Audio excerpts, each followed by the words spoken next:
To what category of romantic literature does the oval portrait belong to, and why?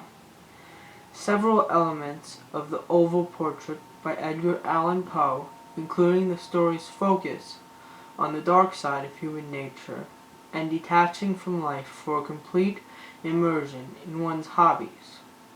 In this case, art is a great example of Gothic writing in late 18th century America, which is also known as Dark Romanticism.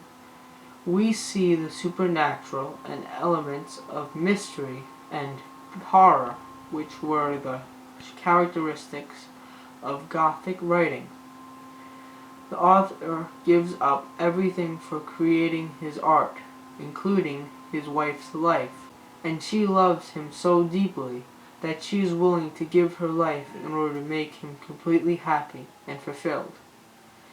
It was thus a terrible thing for this lady to hear the painter speak of his desire to portray even his young bride, but she was humble and obedient, and sat meekly for many weeks in the dark, high-turret chamber where the light dripped upon the pale canvas only from overhead. He lives without being present and fully living or loving. She knows that she can't reason with him or break him from his spell. So she gives her life to make him happy. She understands what life is really about and gives her own for the man she loves. For those reasons, I believe that the romantic literature title, The Oval Portrait, by Edgar Allan Poe, belongs to the category of Gothic writing. As talented an artist as her husband is, the wife is jealous of the time he spends creating art, for that is all he does. It is as if she doesn't have a husband anymore. His obsession with art reflects the climate of America during the late 18th century.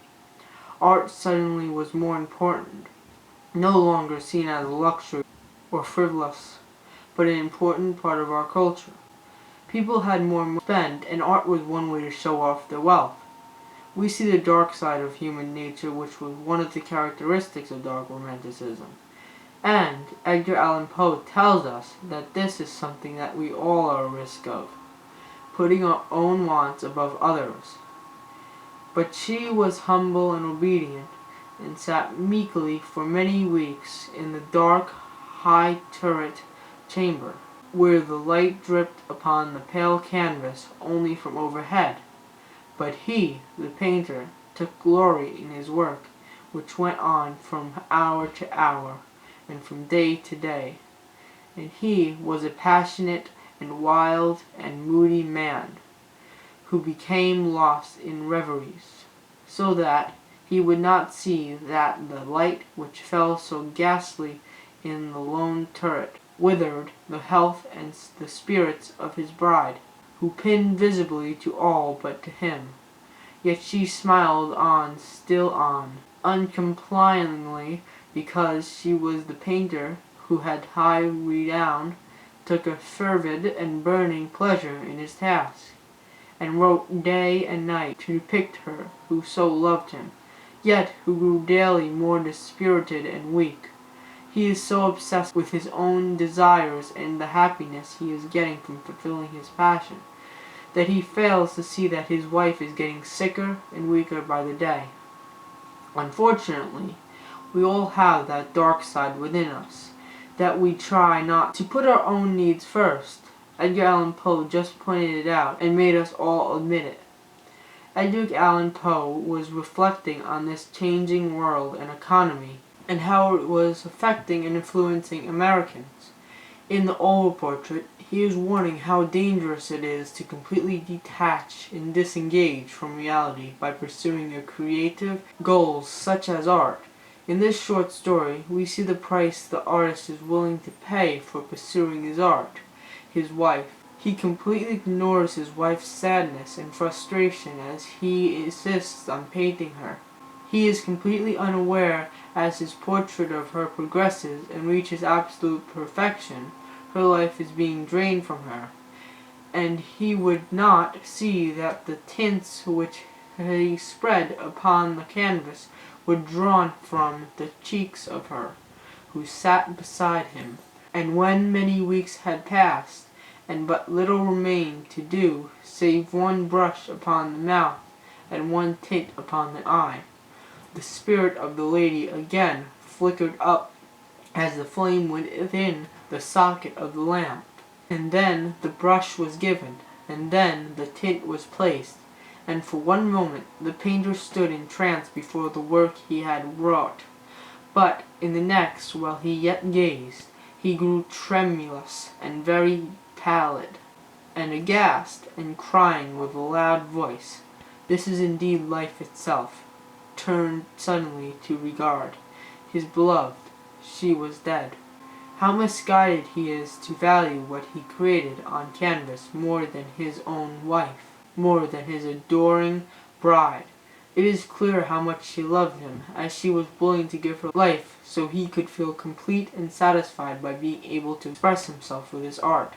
It is ironic that when he completes the portrait, he declares, "This is life itself," talking about something that isn't living, while his living and breathing wife passes away. The very thing that was really life has now gone forever. Instead of having the real thing, he is left with only her portrait. We are left to wonder if this portrait is worth the price of his wife's life. Did the painter feel remorse or only pride in his masterpiece? It is hard to tell, as the painter seems to be obsessed with capturing perfection on canvas. That his drive has taken over his life and taken his wife's life, and the painting must be pure perfection as it has captured the guest's attention, and he can't seem to look away either. The guests want to find out who this woman is and her backstory. The portrait is that captivating.